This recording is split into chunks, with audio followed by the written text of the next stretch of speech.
How are you, young lady? I am not too bad, thank you. It's been a while. Yeah, I was just thinking, looking back at the calendar, it was 2016. Yeah, almost four. I mean, I don't even know what to say to that. It's just like, how in the world could time go that quickly, right? Yeah, it kind of feels slow at the time, but then you look back and it feels like a blink of an eye, doesn't it? Yeah, and it's like, did I do anything? What have I accomplished in that amount of time, right? It's Yeah. yeah. Although I think we've both done quite a bit since. Yeah, I think it feels like it, but then sometimes it doesn't. But then you look and Yeah. you think, oh yeah, I did that and I did that and I did that. But yeah. So what have you been doing for the last 4.5 years? Uh, let's see. So I left in October 2016 and I thought, yeah, I'll go to France for 2 months. So I did that just because I wanted to try and get my fluency back.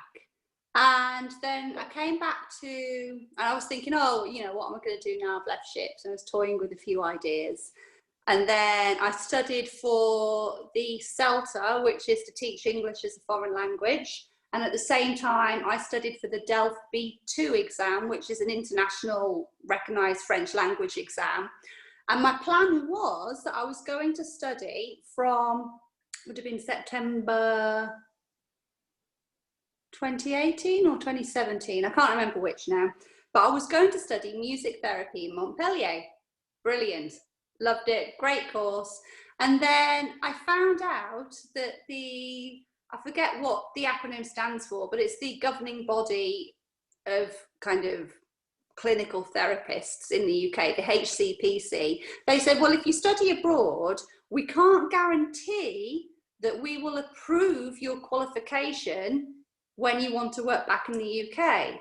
They said, well, it could be a 6 months to a year process to get approved anyway, and we can't guarantee we would approve it. So in the end, I thought, a little bit of a risk. I'm not going to do that. The whole reason for studying in France was because it was going to be a lot less expensive than studying in the UK.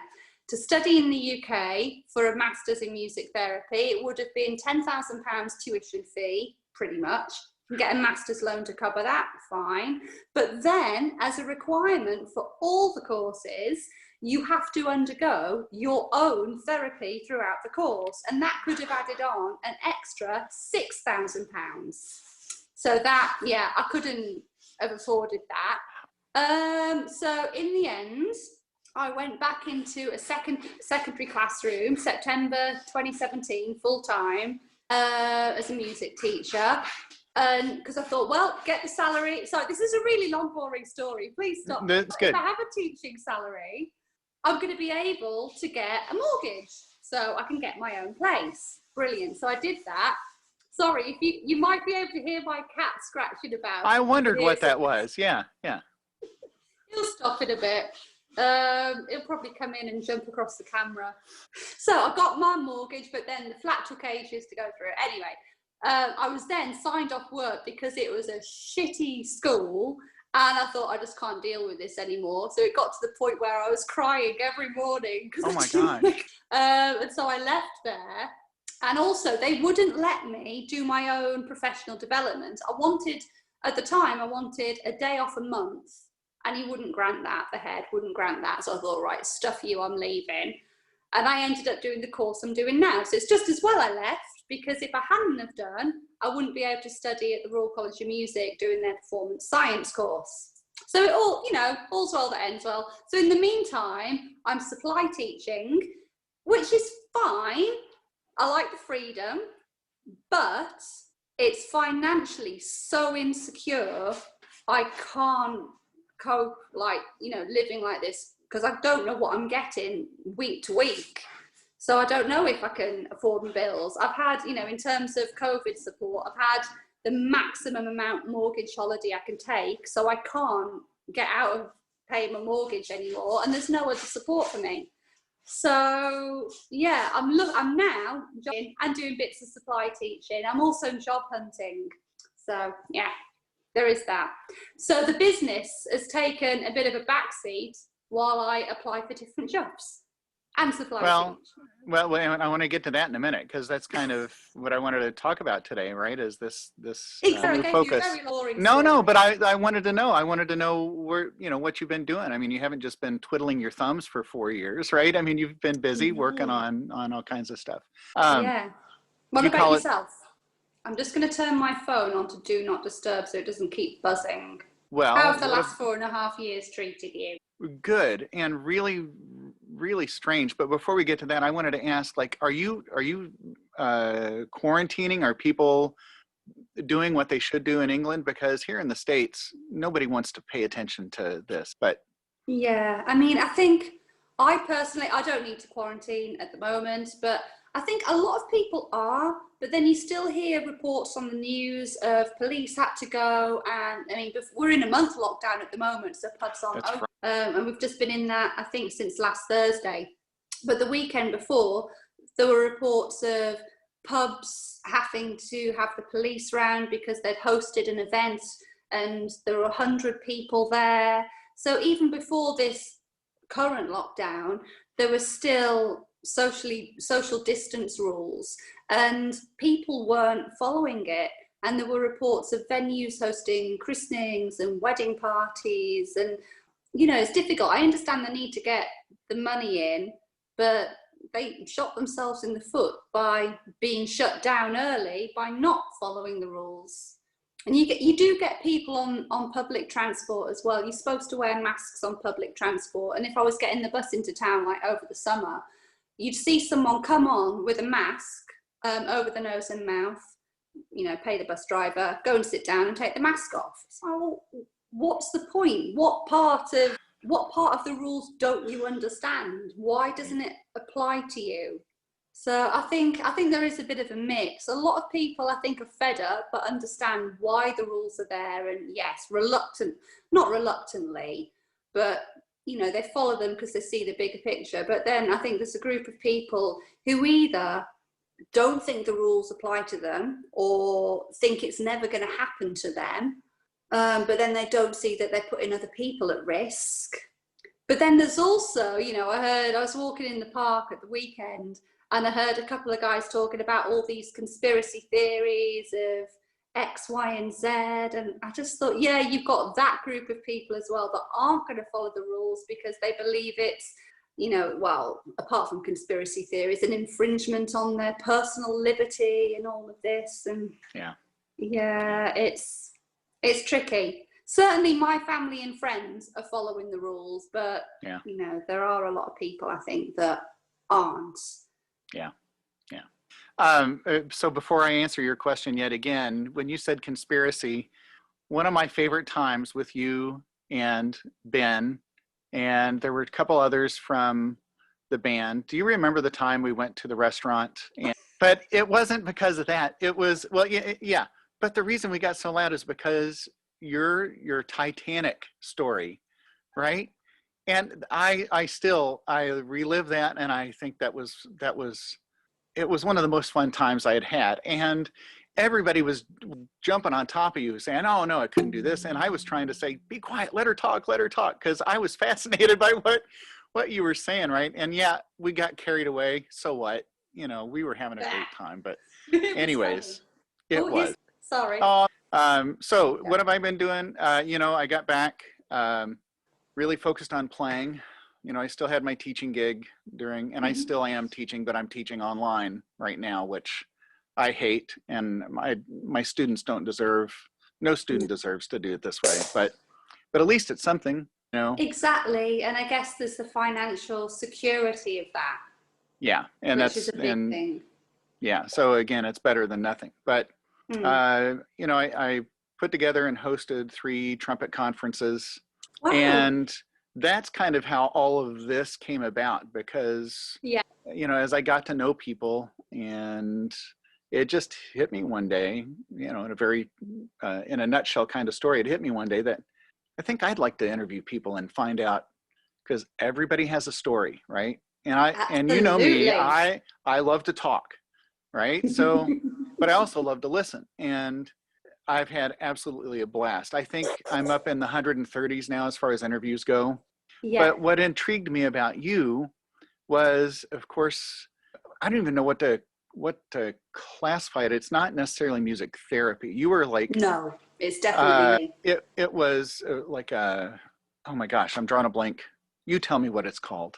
I guess you could say, in a nutshell, I'm a life coach for musicians. Thank you. That's what I was drawing a blank on. Life coach. Yeah. Yeah.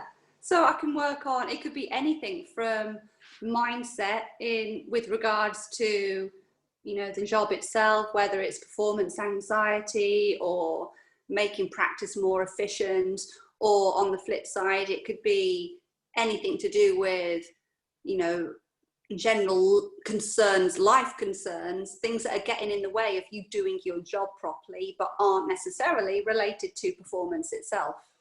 Why on earth would musicians have problems with stuff like this?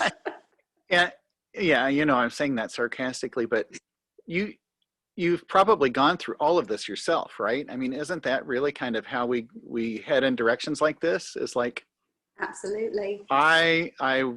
So is that what happened? Is you're like, you know what? I think I can help people manage the things that I've had struggles with, or I don't know. Yeah. Am I on track with that? Yeah.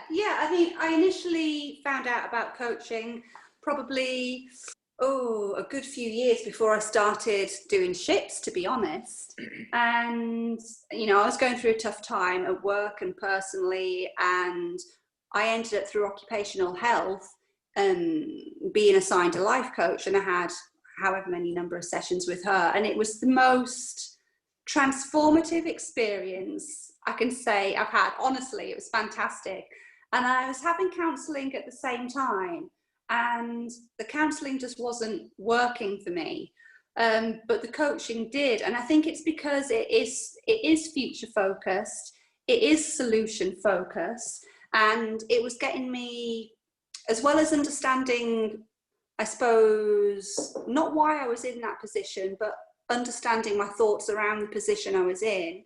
It enabled me to then see a way forward. There's room for both modalities, and they're both equally valid, but they're useful at different times. And I think at that time, the coaching was a lot more useful for me. And so I thought then, I really quite fancy doing this, because I'd always been interested in psychology, but I'd never really had the opportunity to pursue it in any formal way of studying it. So I put it on the back burner in my mind and did other things like ships and met lots of people like yourself, and then left ships and came back to it. And as you know from our conversations when we were talking about it, I'd already had the idea that I wanted to train as a coach, and I knew the training provider I wanted. And so I left ships and decided to take the leap and train to be a coach.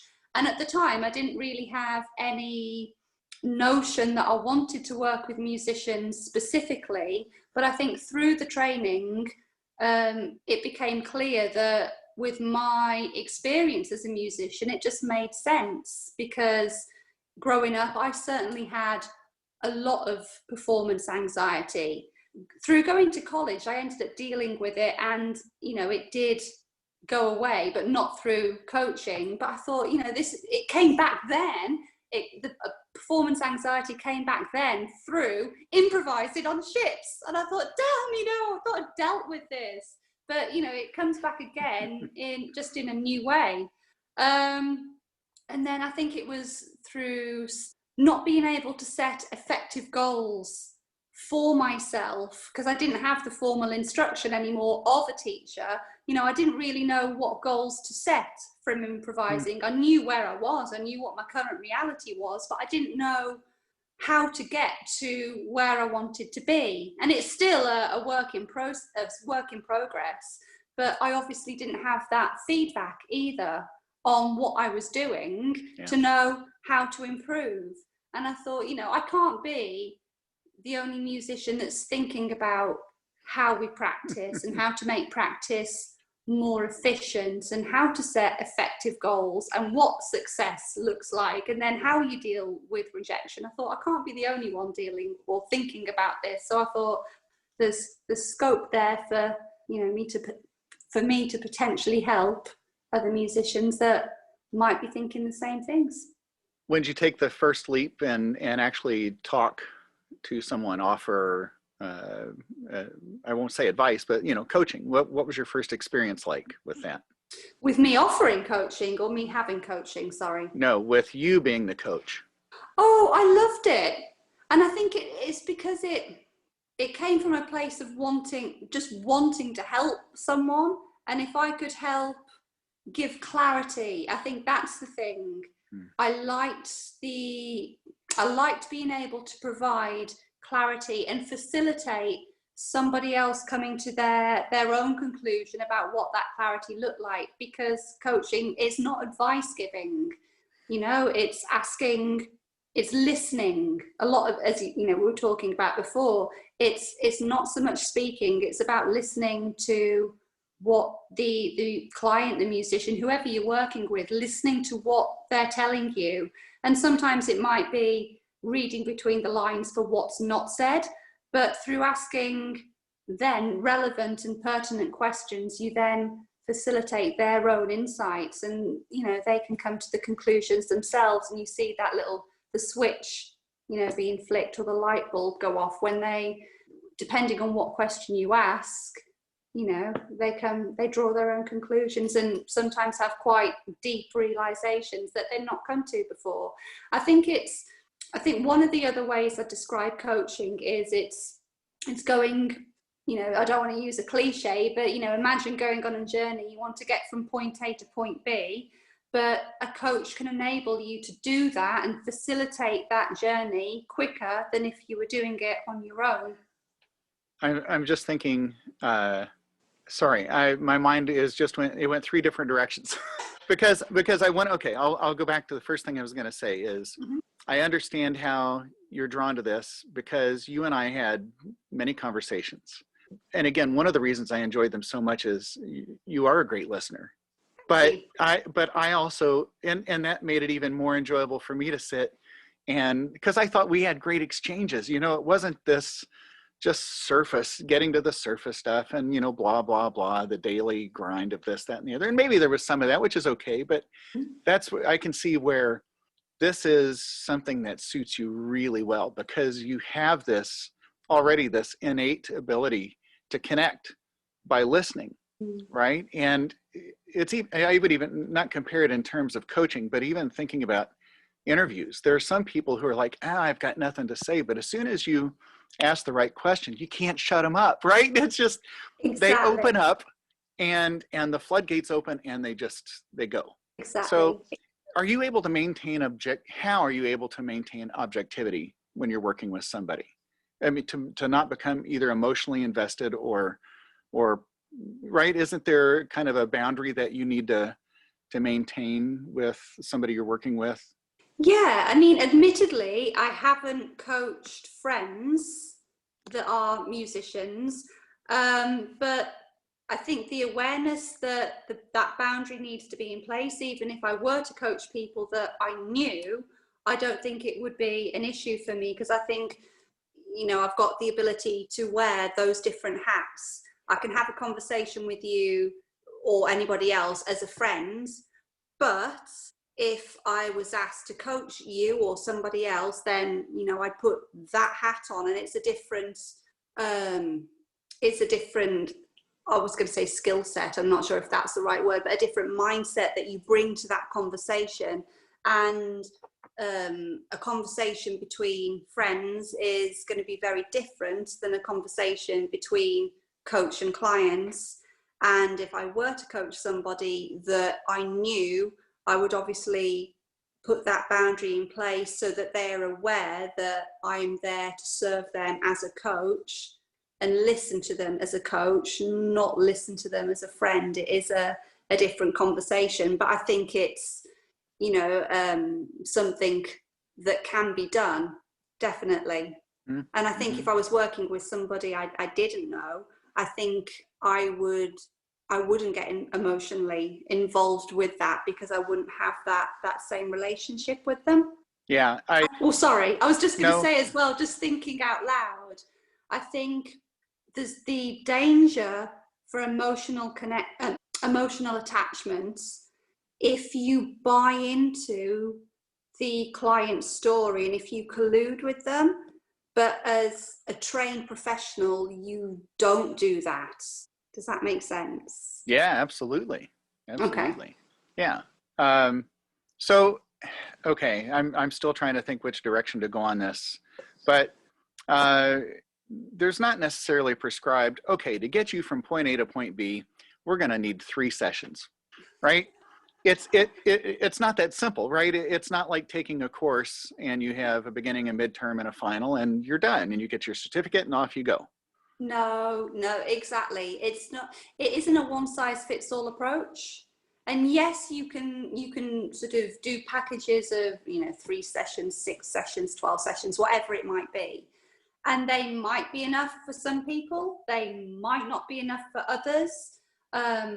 It might be, say, that 3 sessions, just to pick a number, might be enough for someone to give them that head start.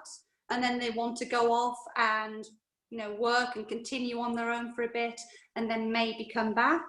Some think that, those first few sessions or half a dozen sessions, whatever it might be, is enough, and then that sets them off and they feel that they don't need to come back. But there isn't a set number of sessions that you can't do it as a buy off the shelf package.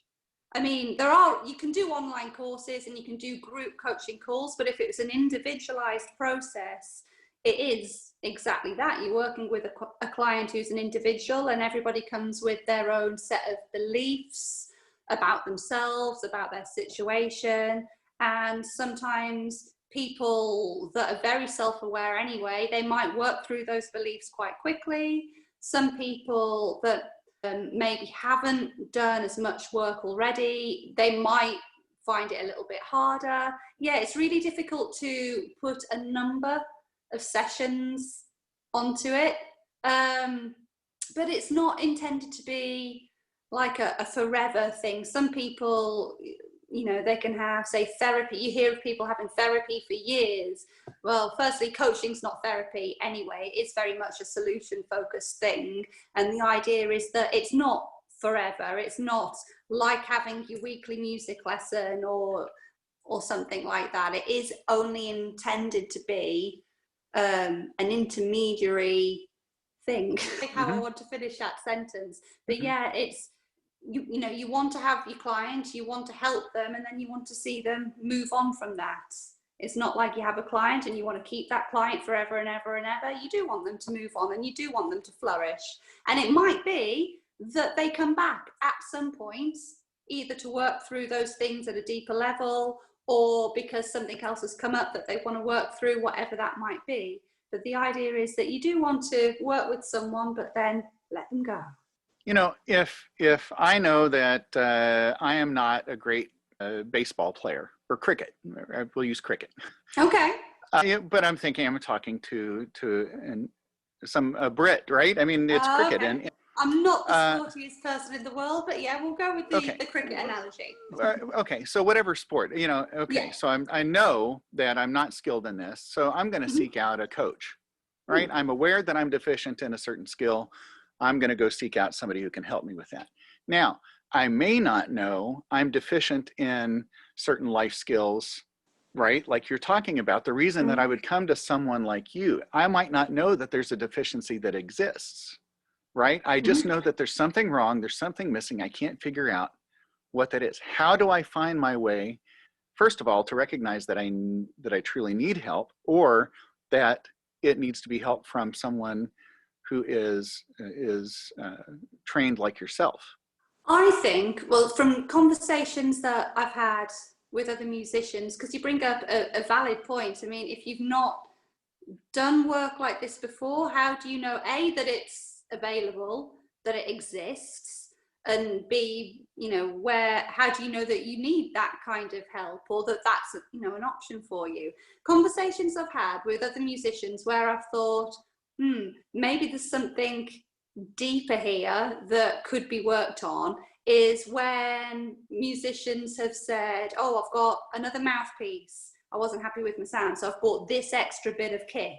but after 6 months or a year, they're not happy again. So they buy another bit of kit and things like that. Or another classic is they're not happy with whatever element of their playing. So they go to see a teacher and they have some lessons. But then, you know, a few months, year down the line, they're not happy again. And that teacher didn't sort it out. So they go and find another teacher. And I think it's this constant search for something different that is going to fix, in inverted commas, whatever problem they perceive they have. That can be one indicator. Another indicator is something can just feel off, but you don't know what it is. You know, you just feel that something's off, but you can't pinpoint a particular area of technique, for example. Or it could be like we talked about before, maybe for some reason performance anxiety has come up for you again. That's not something that a teacher, a traditional teacher for technique could necessarily help you with, because then it's more mental. They could, but they might not necessarily be able to do that. There was a fourth one that came to mind and it has instantly gone out again. Sorry about that. That's okay. So, you know, and you talk about people moving from teacher to teacher, and sometimes I wonder, you know, I'm going to come to you for help, but I don't like the solutions that you're offering, right? I'm not willing to accept the direction that you're providing. I'm going to go find somebody that provide solutions. Yeah, but you see where I'm coming from? Is like people, they want to hear only what they want to hear, right? So they're going to seek out somebody who's going to validate everything that they're doing. You know, now, I don't know, I'm sure that exists out there. I'm just curious, you know, I mean, because they're coming to you voluntarily, it's not like you can say, you know, I'm going to have to insist, I'm going to have to write a prescription. I'm going to insist that you stay with me until we get through this. But can you tell when people are kind of throwing up a barrier to what you're offering? Yeah, I mean, I think the first thing is that as a coach, I don't offer solutions. You know, usually through the questioning and sometimes reflecting back things that the client or whoever it might be has said to you. Sometimes I think we don't realize the language we use and we speak automatically, but having someone as a coach, you know, hold a mirror up to that and reflect that back to you or ask those questions, it enables you to come to the solutions that are right for you.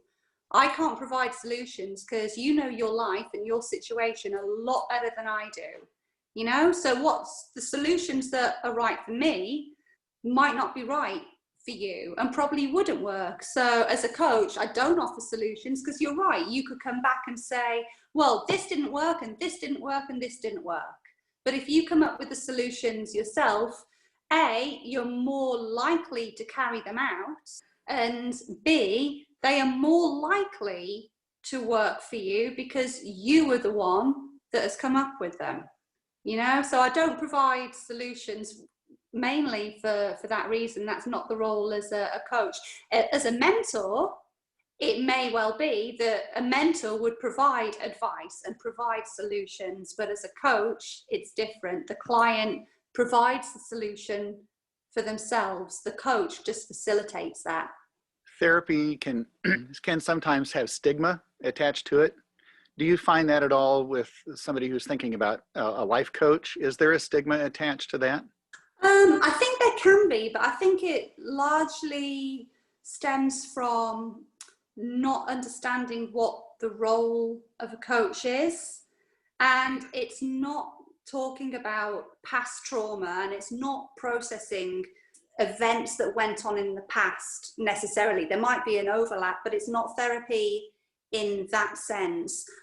Somebody would come to a coach if they've already been through that processing period so that they are able to then move forwards. So I don't find that there is a stigma as such, but I do find that there is still, certainly within the UK, because obviously coaching came from the States to the UK, I do still find that there is a lack of understanding about what a coach, whether it's a life coach or a performance coach, what a coach can actually offer that is different. I do actually, having said that, I do find that there is still a reluctance, certainly among musicians, although I believe that is now changing. There's a reluctance for people to want to talk about themselves. And I think sometimes it's, that they think that they are going to uncover some deep, dark secrets and, something about themselves that they really don't like. And yeah, I think that can provide resistance, definitely. And I think there's resistance to change as well. I think people that are resistant to change, they're comfortable in their discomfort, if that makes sense, because it's familiar. People like the familiar and they dislike change. So even if the change ultimately could bring about benefits, I think initially there is resistance to change because they don't know what's going to be brought up. But it's not like I'm there to drag skeletons out of a closet or anything like that. I'm just there to facilitate insights and help you provide your own answers and your own, I'm there to help you understand yourself better. Change is painful, right? But change usually results in growth. But because we know that change is painful, right? I think that's where that reluctance, that's where that resistance, that fight might come in. I am going to stay with what's comfortable. It's what I know, and it's safe here, even if it's either destructive or even if it's just status quo. It's going to remain status quo, and it's not a bad situation. But okay, so I'm thinking it's not necessarily that people find a deficiency or they need help with performance anxiety. What about musicians who are maybe trying to find a new path, right? Yeah, for a completely different path. Well, I don't know. I think any path, if you're truly an artist at heart, I think you're going to be an artist in whatever you do, right? You're going to bring that to whatever you work in. Absolutely. Or on. So yeah, I would just say a new path, because you're a musician, you're an artist, I think, at heart, right? But that's exactly what you're carrying into being a life coach, right? So you're maybe talking with people who are like, I'm not happy with, or not content with where I am. I would like to find a new. Can you help steer them towards maybe finding what their real interests are, where they can best explore? Right, and I know there are all kinds of tests out there that the personality test that kind of helps steer you. What's the Briggs? Myers-Briggs. That's Myers-Briggs. a good one. Yeah. Right, and there are many like that kind of help you figure out, because your personality is XYZ. You would be better suited here. Do you use any kinds of tools like that to help? No, I don't personally. I think they are good and I think they have their place, but I'm not Myers-Briggs trained. So even though I have an understanding of the different types, I wouldn't, in my skill set, I wouldn't feel comfortable really guiding someone through that type. People are very free to go and do the tests themselves. And I think that provides a lot of insight. But the way I would work is, again, just through questioning the client, looking at values, looking at what's important to them. Sometimes it's even going back to what people enjoyed doing when they were a lot younger. And I think through looking at values and what's important to someone, it might be that they realize that certain paths are open to them, but they can still get enjoyment somewhere else. There's so many ways that you can look at career change. And I think with musicians especially, it's a really important, and I think it can be a difficult step, because music is tied into our identity so much, because it's something that we have done from a very, very young age. And I think it's people they feel like it's going to be a loss, and they're almost approaching it like a grieving process, almost like that they're having to almost lose a part of themselves to find something else. But it doesn't have to be that way. I think sometimes it's just reframing our perception of a situation, as well as exploring different options, different avenues, and looking at things like that. I think it is reframing our perception of how we view events, and also what that perception means we believe about ourselves.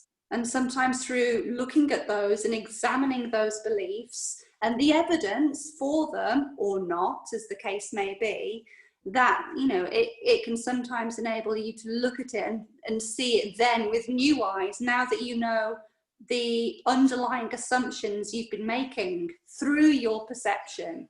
You know, sometimes it's, you know, we look at situations with a number of different glasses on, a number of different filters or lenses, and the coaching process helps us to remove those various lenses and filters so that we can actually see really what the situation is, what's at the heart of it, so that we can then move forward and set goals that are more in line with the vision that we want for our lives, whether or not, you know, that includes music.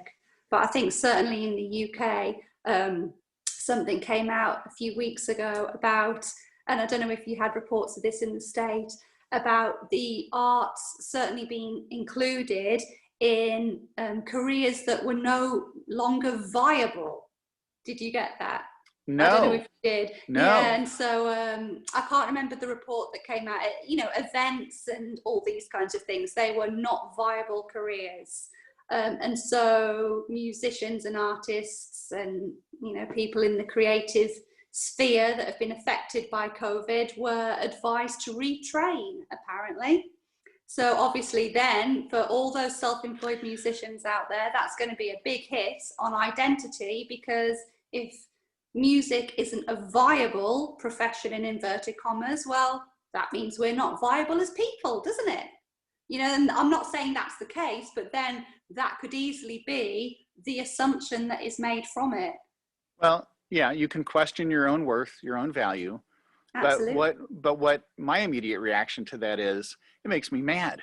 Yeah. Because how can you not consider the people that are making these decisions? How can you not realize the value and significance of arts to humanity, to our culture? I mean, without it, well, we wouldn't want to be without it, but they're essentially saying it's of no real value anywhere. I mean, I know I'm kind of putting a blanket cover on it, but yeah, that makes me mad. But, you know, I guess we could look at it here. Sometimes they say, well, only essential businesses can reopen. Well, they don't include music studios and recording studios and other arts organizations. They don't consider those essential. So I guess we already are experiencing that here, even though nobody has actually formally said that your career field is not viable. That's maddening. So you've witnessed success in some of your clients. I mean, what does that feel like when you see somebody make a breakthrough in something? Oh, it's great to witness that breakthrough in a session, even if it's something, it's not, say, a big lofty goal that they've achieved. It's just that little realization. Sometimes that can be the key that unlocks the other things, and then all the puzzle pieces start falling into place. It's like teaching, isn't it? When you see a pupil that's working at something, and maybe, you know, they haven't got it straight away, you know, they've been working at it for a while, or they don't get a concept, and then suddenly, you know, the penny drops and they get it, and you see like the light behind their eyes go on. It's that same feeling. Yeah, I get the same feeling working with clients as when I've been teaching. And it's, you know, you're there to facilitate somebody else's learning as a teacher. And it's the same kind of idea as a coach as well. You're there to facilitate somebody else's learning about themselves. And it's, yeah, exactly the same experience. And it's great to see, because you're a part of that and you're there to help somebody else. You know, and I think that's why I really do like the coaching process and working with people in this kind of way, because, you know, I like people. Ultimately, I like people. I like talking to people. I like helping them. And it is you know, an act of service. I don't know if that But sounds really cheesy, but it no, is. but you know what? There's nothing wrong with cheesy, right? But no, but you know, I don't think, yes, you look at it as an act of service, but I look at it as, you know, this was born into you. This was born into me. It was born into everyone, I think, early on. And finding that path where we are the most effective in helping. You know, some people discover it early on, some people, right, late, but, and some people need the help of a life coach to get there. And some people Yeah, some discover it on people their can't do it. own, right? But I think that's got to be the most exciting part, is those light bulb moments, right? When it's, this is it. That's why you do your job. Those little moments reinforce why we do what we do. Yeah. Yeah, it really helps bring it back home. Definitely. I'm sitting here now, I'm thinking at the University of Indianapolis, of course, there's a music education program. There's now a music therapy program. But for the music educators, they quite often bring in, you know, a special guest to speak to the class. You would be brilliant to have. Love it. I really would love it.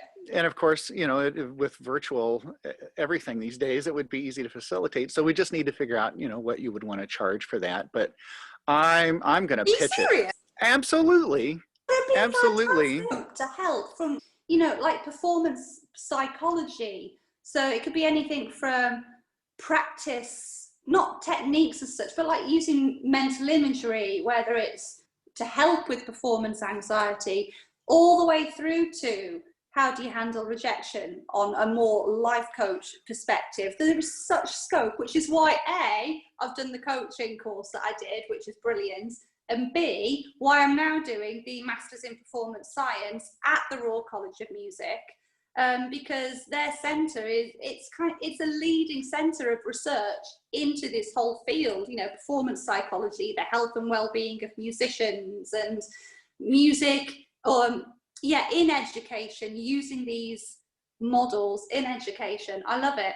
The next thing I want to do is I want to add a counselling qualification into my toolkit so that I can help clients more holistically, because at the moment, if there is something that's more, say, trauma related, that's out of my skill sets, so I'd have to refer somebody on.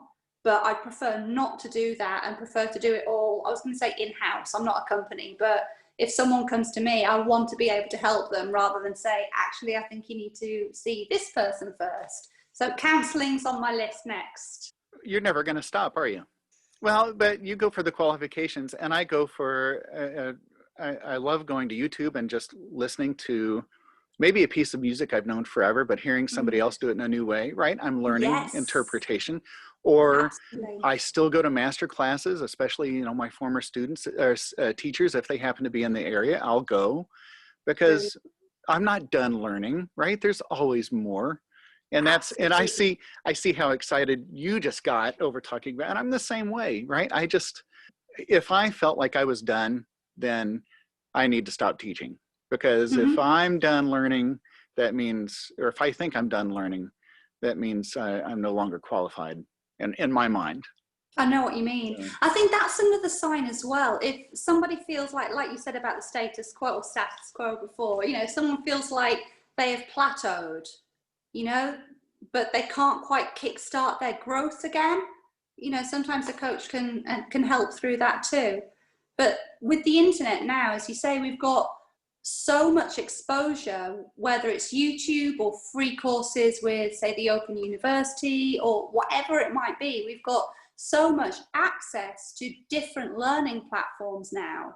I think it's fantastic, you know, and as you say, I don't want to stop learning, because that's when things become stale, and I don't want to ever let it become stale. You know, I want to. Yeah.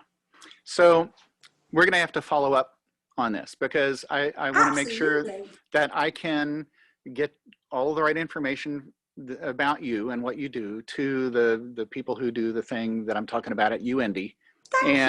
But I seriously, this is the kind of stuff people need to hear about, because this is going to help them as they go out and become educators, right? They're going to know that, well, either this resource is going to exist for themselves, or they're going to be able to help their students and find life coaches. So I am very serious about that, you know, and how fun that would be to do that. Oh my gosh, it was really great to see you. I can't believe it's been 4.5 years. And yeah, we should not leave it so long. Let's have another coffee chat soon. Yes, please. And you know what? I had coffee this morning, but it wasn't the same. All right. So anyways. Well, let me know when you're free again and we'll do this again.